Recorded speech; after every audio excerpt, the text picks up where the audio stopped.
అవని lawyer దగ్గరికి వచ్చి నేను చెప్పిన విధంగా మీరు చేయాల్సి ఉంటుంది అని చెప్పేసైతే అంటూ ఉంటుంది. అక్షయ్ పేరు మీద ఎలాంటి ఆస్తులు లేకుండా మిగతా వాళ్ళందరి మీద ఆ ఆస్తిని పంచేయండి అని చెప్పేసైతే అంటూ ఉంటుంది. ఆ మాటలు వినగానే అక్కడ ఉన్న లాయర్ అయితే సరే మేడం మీరు చెప్పిన విధంగానే చేస్తాను అని చెప్పేసైతే అంటూ ఉంటాడు.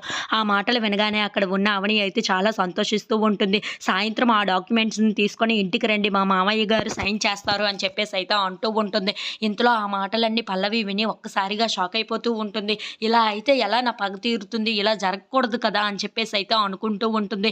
ఇంతలో అక్కడ ఉన్న అవని వెళ్ళిపోవటం చూసి పల్లవి వాళ్ళ నాన్నని తీసుకొని లాయర్ దగ్గరికి వచ్చి మీరు ఇలా చేయకూడదు. ఈ డాక్యుమెంట్స్‌ని మార్చి మొత్తం అక్షయ్ పేరు మీదే రాసిపెట్టి ఈ ఆస్తిని ఇవ్వాలి ఈ సాయంత్రం వెళ్ళి అని చెప్పేసైతే అంటూ ఉంటారు. ఆ మాటలు వినగానే అక్కడ ఉన్న లాయర్ అయితే సరే మీరు నాకు డబ్బు ఇచ్చారు కదా! మీకు నచ్చిన విధంగానే నేను చేస్తాను అని చెప్పేసైతే అంటూ ఉంటాడు. ఇంతలో అవని వాళ్ళ మావయ్య దగ్గరికి వెళ్ళి ఈ ఆస్తి పంపకాలు జరిగేటప్పుడు శ్రీకర్ కూడా ఉండాలి కదా మావయ్య!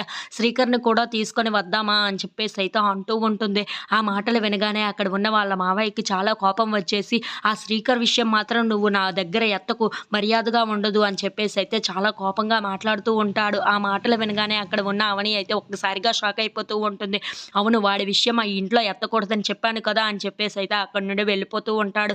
అది చూసిన అవని మాత్రం లేదు మావయ్య ఎలాగైనా సరే శ్రీకర్ మళ్ళీ రావాలి. వాడికి దక్కవలసిన ఆస్తి శ్రీకర్‌కి కూడా దక్కాలి కదా! అని చెప్పేసైతే తన కాళ్ళు పట్టుకొని బ్రతిమలాడుతూ ఉంటుంది.